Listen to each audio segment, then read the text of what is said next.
Welcome back, ladies and gentlemen, to another episode of your favorite podcast, The Fantasy Birds.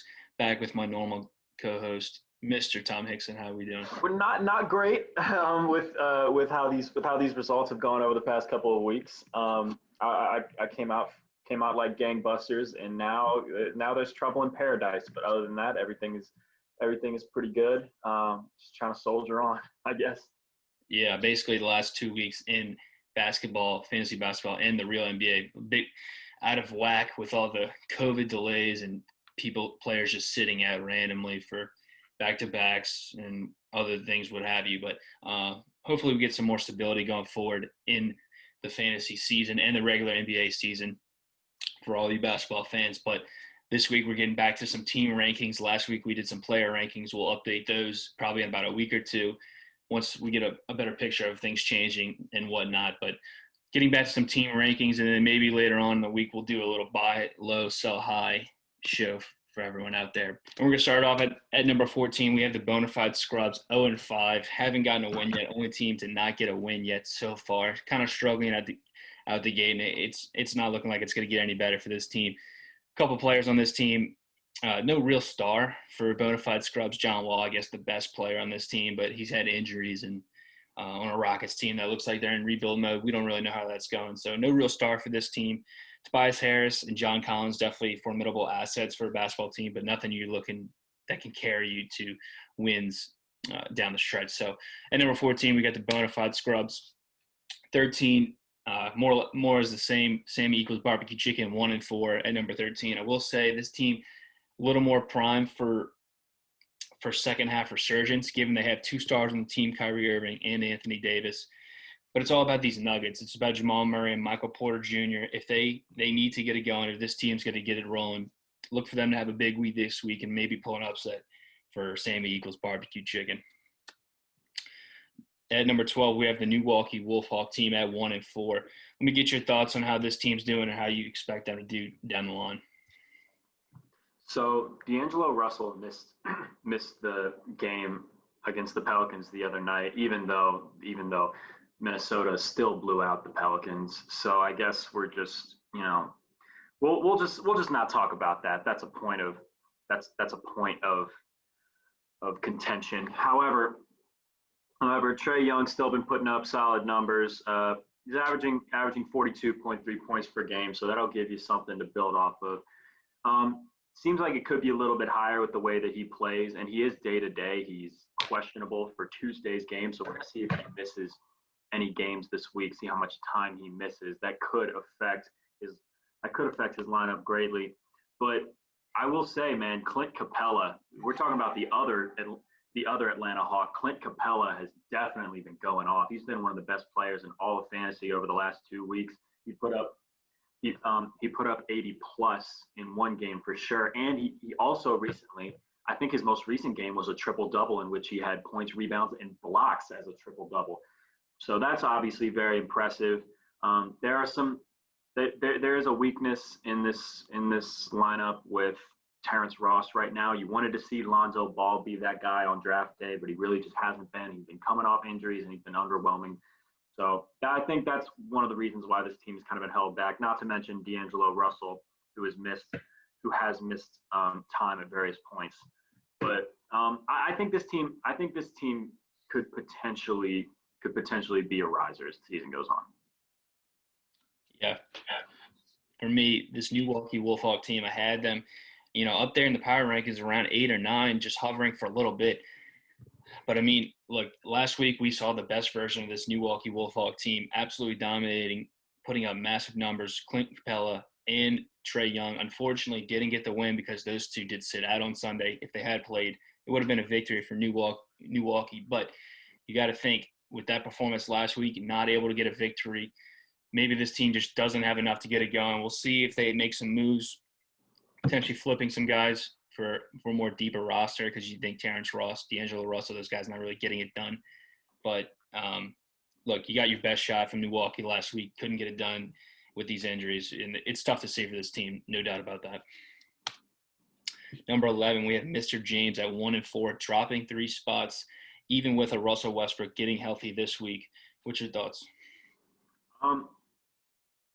the top four guys in his lineup, I think, are solid players. Russell Westbrook not playing back to backs, and he has missed a lot of time with injury, but he'll he'll average between 45 and 50 plus for you every night. So he's going to be really good. Ben Simmons has been a little bit underwhelming, and Shea Gilgeous-Alexander has picked it up recently. However, he hasn't been the type of guy you want out of a second round pick, and that's one of the reasons why his record is the way that it is. Obviously, to me, Jaylen Brown obviously has been a big stud for him so far in terms of where he's drafted him. Great value, one of the best value picks in the draft, actually. There's other two spots in his lineup, man. Jeremy Lamb, Naz Reid. Come on, Will. What are you doing, man? You can't expect to win games consistently when you're starting Jeremy Lamb and Naz Reid, hoping to get 20 points from them. You need more than that, and I think this is a team that has a really solid foundation, but it's just not good enough. And especially, and I think it says something. Obviously, Yusuf Nurkic was supposed to play a role on this team. He's going to be out with a fractured arm. He's going to be reevaluated in 6 weeks. That's going to be a tough blow for this team that's going to have to start another scrub on top of he's going to have to start 2 scrubs instead of 1. Kevin Huerter, I thought there was some scoring upside there early in the season. Hasn't really been the case. Dennis Schroeder's kind of cooled off. And then Marvin Bagley. Geez, he's been bad, man. Marvin Bagley's been bad. And we saw rumors where his dad's trying to get him out of Sacramento. It's nasty. So, yeah, I like the top 4 guys in his lineup. I do like Nurkic when he's healthy, but it's going to be a while before he's healthy, and it might be too late by then. Totally agree. Everything you said, basically. I mean, this team definitely well built. 3 or 4 guys: Simmons, Westbrook, Shea, Gillies, decent players. No real superstar on this team in fantasy basketball other than a Russell Westbrook. But even with that injury, missing games due to the COVID situation for Washington, definitely going to help out a Russell Westbrook. He didn't actually miss more than 2 games, I believe. So definitely cut a break there. But look, I understand when in a weekly format where you're starting Jeremy Lamb and a Naz Reid because they got a surplus of games, but at some point you have to have players that put up points, and these guys not really going to get it done for you, even with 4 games a week. I'm glad you said that, by the way, because I tried that with a guy named Justin Holiday, and what I thought ended up, first of all, what you think ends up being 5 games might turn out only to be 3 games with COVID. Plus you're starting a player that's not very good. You could get a 12 burger, so that hurts. Good point there. Look, you have to have consistent players. I think that's more important than just overall games played when it comes to Scrub City like Jeremy Lamb and Naz Reid. So let's see if Mr. James can get it going with those 2 bottom feeders in there for his lineup. Number 10, we have Saturdays are for Joe Boys. 2 and 3 start to this season. Number 10 in the rankings, coming down 3 spots, and it's got to do with this trade. Trading James Harden for Christian Wood, giving up a Rudy Gobert as well for DeJounte Murray, Christian Wood. I don't know what you're thinking in this trade. Not a fan of it at all, and that's why he's suffering in the power rankings. Yeah, I'm not really a fan of it. Rudy Gobert is a little bit underwhelming of a fantasy option, but he's still a startable player. Like he's still solid. James Harden is one of the best players in all of fantasy. And while I love Christian Wood, I think Victor Oladipo is solid. DeJounte Murray, it's been up and down on a nightly basis, but DeJounte Murray is solid. I think you're giving up way too much for just solid. You gave up an elite. They gave up an elite fantasy player and another solid startable fantasy player for some solid options, which is great. But I don't think that's going to get you a championship in this league. I think when you have elite options like that, you try and take. You gotta try and hold on to the James Hardens of the world and then try to work your way around the margins. I think that's the best way to do it because we've proven it's been proven time and time again that those fantasy assets are the most valuable thing that you can have, and it's true in basketball and it's true in fantasies too. So yeah, I gotta agree. I don't really like the trade very much. Yeah, in my opinion, definitely a rookie mistake coming from Saturdays for your boys. You hate to see that for a team, but coming off a big win last week against a decent opponent. So see if this team get moving in the right direction, but they're going to have to stay healthy. Victor Oladipo, Christian Wood, both injured in the past, sitting out back-to-backs, what have you. These guys need to play if this team's going to go anywhere. And number 9, we have the Black Sheep coming in at 3 and 2. Number 9 in the rankings 2 weeks ago, number 9 this week. How are you feeling about the Black Sheep? I'm feeling okay. I mean, he's got a strong rotation of guards here. You got Jimmy Butler on the bench, who can either be a guard or forward, so he has eligibility there. But obviously on the bench this week. However, Damian Lillard, Chris Paul, Fred Van Vliet, those are all guys that can give you some solid production. Damian Lillard has and and I'm actually pulling up his numbers right now. Damian Lillard, obviously the guy that you want to be your bell cow producer on this team. But there's a lot of solid, but I don't think there's a ton of upside here. Damian Lillard averaging 44, so that's a solid player. But when you have a team full of solid players, that's great if you have one or two guys that can give you great production to put you over the top. I'm not really seeing that. Damian Lillard is good, but I don't think I don't think he has the top end talent to go super far in the playoffs if he does make it.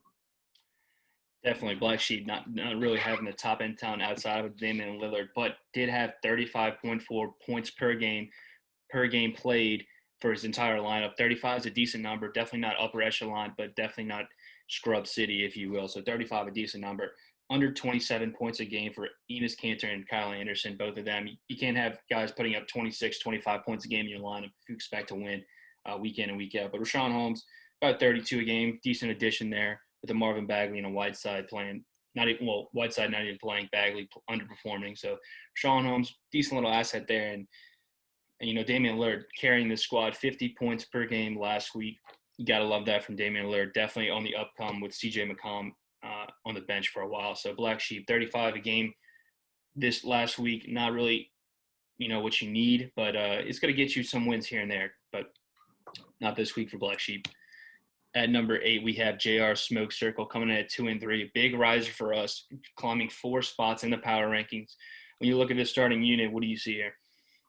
So Pascal Siakam has been big as a fantasy producer because even though his increase in usage doesn't translate to success in real life for the Raptors, he's obviously getting an increase in statistical production from it, and good for him. I think low key one of the biggest reasons why JR Smoke Circle has been a riser recently has been the emergence of Brandon Clark. Brandon Clark was even a guy that, you see him late on the board in the draft, and you think that with Jaren Jackson Jr. out, that Clark would be a guy who could produce, who could step up in production. That really wasn't the case for the first couple of weeks of the season. He's single-handedly turned that weak spot into a very competent starter as of late. Obviously, it's been different because Memphis has missed a lot of games with their COVID situation. We don't know what it's going to be like for the future, so it's probably not going to get better this week. They're obviously not playing any games until later in the week. However, Brandon Clark is a guy that I do want to highlight because, listen, Gordon Hayward's solid. Joe Harris has been better than I thought, but look, Kevin Durant, Sabonis, these are really good fantasy players. I don't think much needs to be said about them. I think as long as they're healthy and active, they're going to give you good numbers per night. But I think Brandon Clark has really been the difference for him as far as when Brandon Clark has been healthy, because you've been able to get that increased production out of him, and I don't think it's going to continue once Jaren Jackson Jr. comes back, and Jaren Jackson Jr. is probably going to come back within the next week or two. So we'll keep an eye on that. But Brandon Clark really helped him pull out a win against me a couple of weeks ago, and so I'm really impressed with what I've seen from him. JR Smoke Circle total starting lineup looking pretty solid, except for I would say Joe Harris. With the recent addition of James Harden to the Brooklyn Nets, Joe Harris doesn't really have a spot on this team outside of bench scoring, and it looks like he's not going to have the ball in his hands the majority of the time because one of those 3 stars is going to be on the floor at all times, you would think. But Joe Harris probably taking a dip for me in overall value, but other than that, this team's looking pretty good going forward, especially Gordon Hayward. Recent onslaught of points coming for him for the Hornets, so got to love Gordon Hayward. in fantasy basketball. At number 7, we have Van Gundy's Gangsters dropping to 2 and 3 and dropping one spot in our rankings. Give me a heads up on this lineup.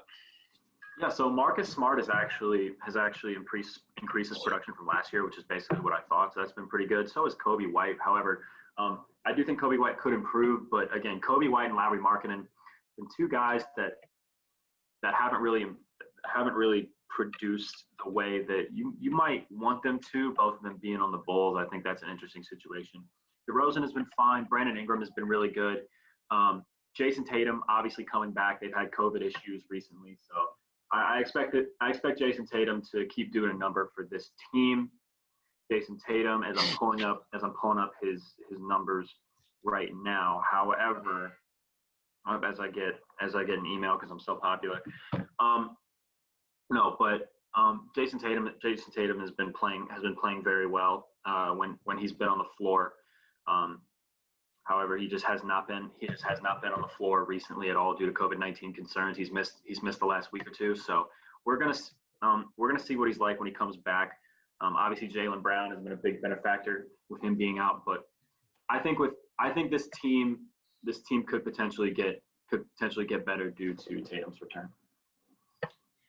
At number 7 for Van Gundy's Gangsters, and I think that's very generous for this team right now. Only 28.25 points per game played last week. That is abysmal in fantasy basketball points league. If we're being totally honest, this team needs to get it going. Brandon Ingram only about 31 points per game last week. That is absurdly bad for a second-round pick. And Lauri Markkanen in the starting lineup only 22 last week. That is even worse. So this team, no one scored over 33 a game last week for this team on a points per game basis. This team struggling last week, to say the least. Not many games missed last week, only about one, maybe a postponement, but this team definitely had a rough week last week. They're going to need to bounce back if they're going to climb the rankings here.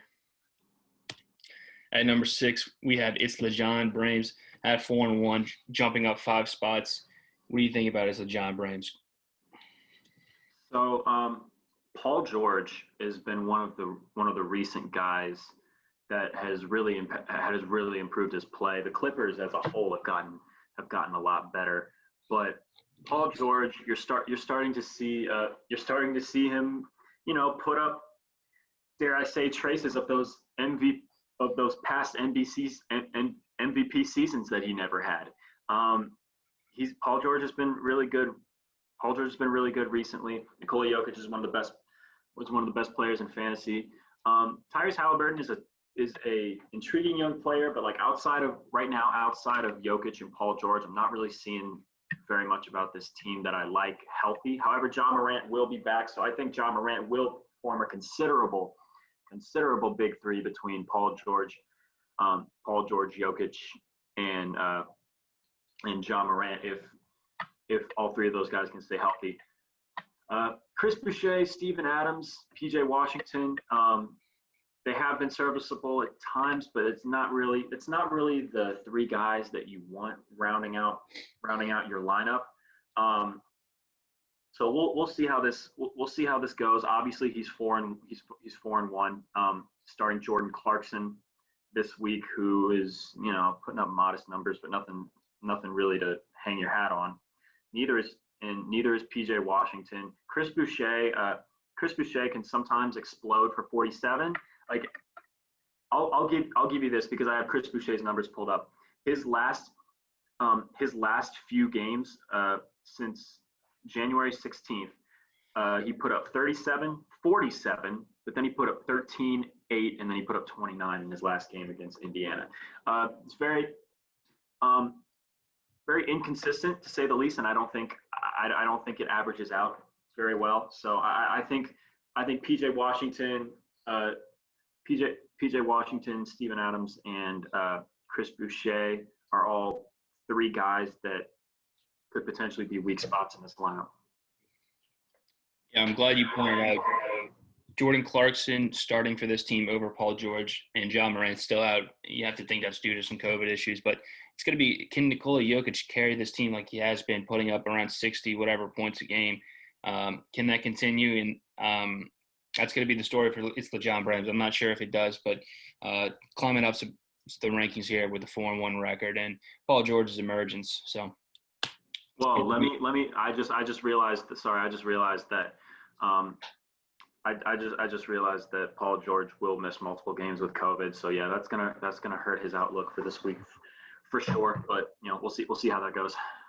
At number 5, we have the Fig Newtons dropping in another game to 3-2, dropping one spot in the power rankings.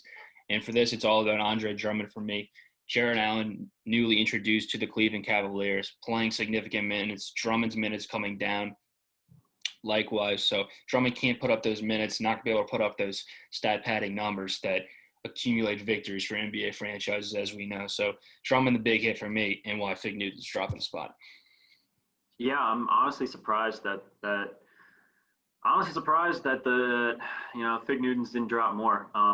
Keldon Johnson, I've had to start him and Malik Beasley, which has had mixed results. Malik Beasley's been a little bit more consistent, but with Keldon Johnson, I don't know whether I'm going to get 40 or whether I'm going to get 15.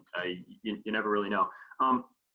Last week was very frustrating. Missing 3 games from Kyle Lowry, having a couple of blowouts for LeBron James and the Lakers, causing him to really only play part of a game, and then Andre Drummond was also taking part in a blowout in Boston last night, and that resulted in him only scoring 17. It's one of the reasons why I lost. I think the blowouts, you can't really predict blowouts when you're setting your lineup. So I do expect Andre Drummond's numbers to stabilize as well as LeBron James in that regard. However, you are right in that I think some of Andre Drummond's upside is capped. We're not. I do think Andre Drummond is absolutely capable of giving you 40 night in and night out, but he's not. But I don't think he's gonna with Jared Allen there. I don't think he's gonna be able to get you those 60, those 70 games that he was giving you earlier in the season. And then De'Aaron Fox has still been solid. Obviously, his last 3 games, he scored a whopping 80 against the Pelicans when he had 33 and 43. Those are respectable numbers that I would be okay with. But yeah, man, this team has just been very inconsistent, and there's trouble in paradise right now. It was going really good for the first 3 weeks. Now the last 2 weeks, all of a sudden, Andre Drummond falls victim of a team trade, and Keldon Johnson, we don't know what his long term production is going to be. On top of Kyle Lowry missing a few games, he's returning tonight, but through the first quarter he only has 2 points. I expect him to come back and put up between 30 and 40 like he always does. But yeah, I mean, look, I'm surprised this team didn't drop more. I'm very, very disappointed in the way my team has played recently, and I'm gonna obviously do more than keep a close eye on it. But I'm gonna I'm gonna evaluate my team and see if there's any moves that need to be made. All right, well, let's hop into Forever 110, dropping a spot in our power rankings at 4-1. Unfortunately, Devin Booker hitting the sideline with Karl Anthony Towns with a hamstring injury, so filling in Taurean Prince, Marcus Aldridge, LaMelo Ball. Can't really feel too confident about these guys. Julius Randle and Vucevic, 2 of the biggest steals of the draft, carrying this franchise, top 5 in total points. So they're going to need to keep that going if this team's going to win. And Bradley Beal going to have to get back on the court, and Washington is going to need to play their games to carry this team to some victories down the line with the majority of their stars hitting the bricks with injuries. Yeah, to be honest, I would be concerned. I understand why you'd be concerned about it, but to be honest, yes, your lineup would struggle this week, but you're also playing against a barbecue chicken team that's one of the bottom 3 teams in the power rankings. So I still think a win can be had here. I don't think a win is out of the question. Um, LaMelo Ball has been very inconsistent, but we've seen the highs for him, and I'm more than comfortable. I'm more than comfortable rolling the dice on him as one of the last spots in the starting lineup, especially with um, you know, especially with what we've seen from him recently and all the injuries that's forcing that to happen anyway. Torian Prince, I don't blame you, man. There's a lot of injuries. You hate to see it. You hate to see it. Listen, we all know what it is. It's okay. Um, the reason why, I mean, look, even if you do lose, this is still a team that's currently 4-1, and none of these injuries are going to be long term, except for if Karl Anthony Towns somehow is in complications from COVID and returning. So we'll keep an eye on that. But yeah, man, I'm still very high on this team because while LaMarcus Aldridge hasn't been maybe what you wanted, you're still getting Bradley Beal, Nick Vucevic, Julius Randle, who have massively outperformed their ADP. Get Karl Anthony Towns back, get Devin Booker back, and you've got a really solid you've got a really solid five right there. Just need a sixth guy to close out the lineup, and you could do worse. You can do a lot worse. You can do, actually, wait, I was going to say you could do a lot worse than LaMarcus Aldridge, but maybe you can't. I don't know. But yeah. So listen, I'm still very high on this team. If I'm going to be honest, I would have probably put it higher, but I understand with the potential concerns this week for injury. Yeah, let's hop into Dirty Sexton at number 3, highest ranking of the season for Dirty Sexton, gaining 2 spots in the power rankings. 4-1 team, low key flying under the radar at 4-1. 39.75 points per game played last week. That is what you need to be a championship team. They came out and did it. Over 700 points per week over the past week. 48 a game from Luka Doncic. You're gonna need that. You're gonna need a star to carry a team in fantasy basketball. He's got it with Luka Doncic. He's got Bam Adebayo coming back. He's got Devontae Graham playing well. He's got Colin Sexton coming off a massive week, 38 points per game, with even him dropping an 8-point game on Sunday. So 38 a game, even with that 8. That's insane. He came out, he blew out the Nets single-handedly. Let's give it to him. Colin Sexton playing well and bringing this team to number 3 in the power rankings with 39 points per game played last week. Beautiful week from Dirty Sexton. Yeah, it is. And like you said, there's I was talking about how you get those top flight elite fantasy producers. You want to hold on to them as best you can, and hopefully he has no intentions to do anything with Luka Doncic, because Luka Doncic is amazing. He is a stud. He's putting up numbers night in and night out. I'm playing him this week, and I'm really not looking forward to it. Bam Adebayo has put up good numbers recently. 64 in his most recent game, but he's also had games that include 50, 45, 44. I mean, Bam Adebayo is really increasing his production, averaging almost 40 points a night. It's about what we expected from him. Colin Sexton has been very productive, and like I said, how Andre Drummond got 17 points the other night as a blowout outlier. Well, this was the same team, same game, same situation. Colin Sexton, I'm looking here. He only played 16 minutes that night. So you would expect that to be more of you expect that to be more of an outlier. You can't take anything out of that game. I'm looking at Colin Sexton as being a huge riser as this season goes on. So yeah, look, I like where this team is at. He's got Aaron Gordon on the bench, putting up solid numbers recently. He's increased his production. Miles Turner has missed a few games, but when he's put up big minutes, he's been rather productive. His last 2 games, he's gotten 40 and 36, which are definitely solid enough to give you that last spot in the starting lineup. I was also a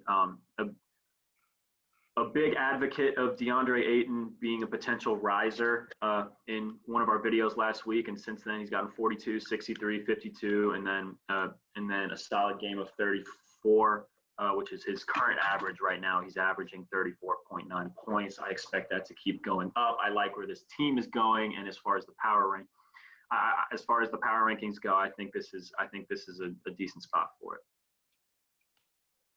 All right, let's get into our top two teams. Number 2, we have Under Armour All-Stars at 4-1, over 37 points per game played last week, 37.8 to be exact.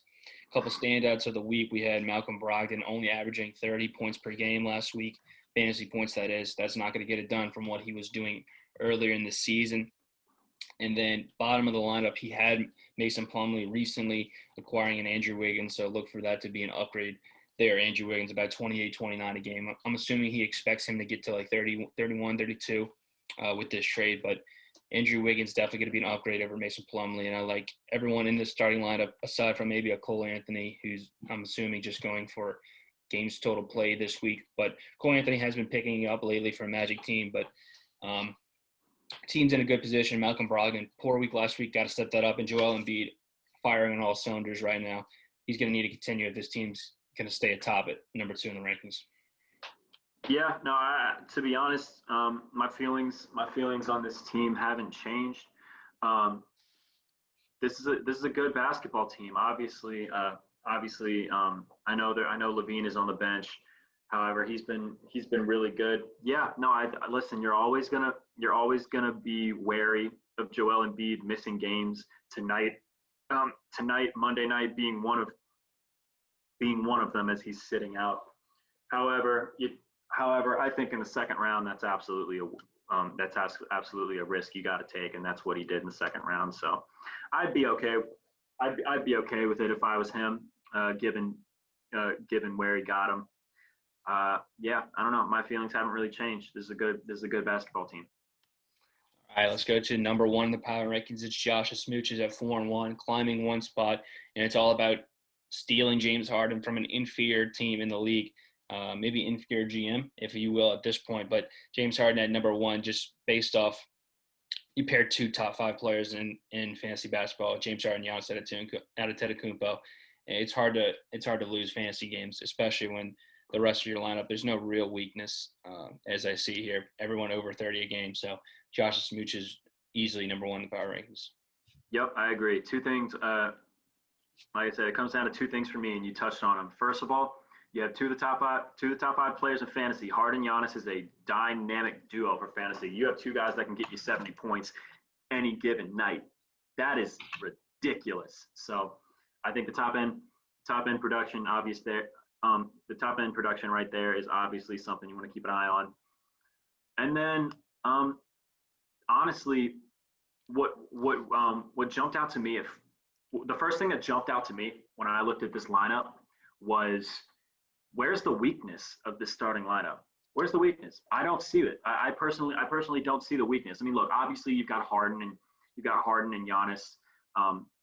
Those guys are going to be studs, but Jrue Holiday, overdrafted, but he's solid. Donovan Mitchell, solid. Porzingis. This is insane, man. This is a solid team. A great team with solid ancillary players around 2 fantasy superstars. But yeah, just when I was looking at this team, the first thing that I look for in a team is, all right, how many holes does a team have in a lineup? And there's none to speak of. There's none to speak of, and then obviously you have Harden and Giannis. So yeah, that's what I see. I think it's the number 1 team in the league right now. Yeah. That's going to wrap up our power rankings heading into week 6. We thank you guys for watching the podcast, and we will see you next time with the Fantasy Birds.